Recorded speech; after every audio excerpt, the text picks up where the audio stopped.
விருதுநகர் மாவட்டம் ராஜபாளையத்தில் போதைப் பொருள் கடத்தல் வழக்கில் 2 பேரை கைது செய்த காவல்துறை விசாரணை நடத்தி வருகின்றனர்.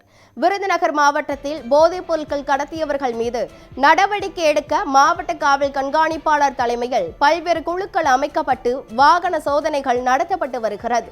தகவலின் பேரில் போலீசார் ரோந்து பணியில் ஈடுபட்டிருந்தனர். அப்போது 2 பேர் ராஜபாளையம் BSK நகர் பஸ் ஸ்டாப்பில் நின்று இருசக்கர வாகனத்தில் அரசால் தடை செய்யப்பட்ட கஞ்சா சுமார் 11 கிலோ வைத்துக்கொண்டு விற்பனை செய்ய வைத்திருந்ததாக கூறப்படுகிறது.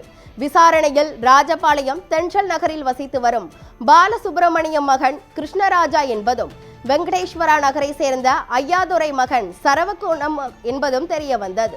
இருவரையும் கைது செய்து இன்ஸ்பெக்டர் விசாரணை செய்ததில் சென்னையை சேர்ந்த விஜய் என்பவர் சென்னையிலிருந்து கஞ்சாவை கொண்டு வந்து விற்பனை செய்ய தங்களிடம் கொடுத்துவிட்டு பஸ் ஏறி சென்று விட்டதாகவும் இருவரும் அதனை பெற்றுக்கொண்டு வீட்டுக்கு செல்லும் வழியில் போலீசார் பிடித்து விட்டதாக கூறினர்.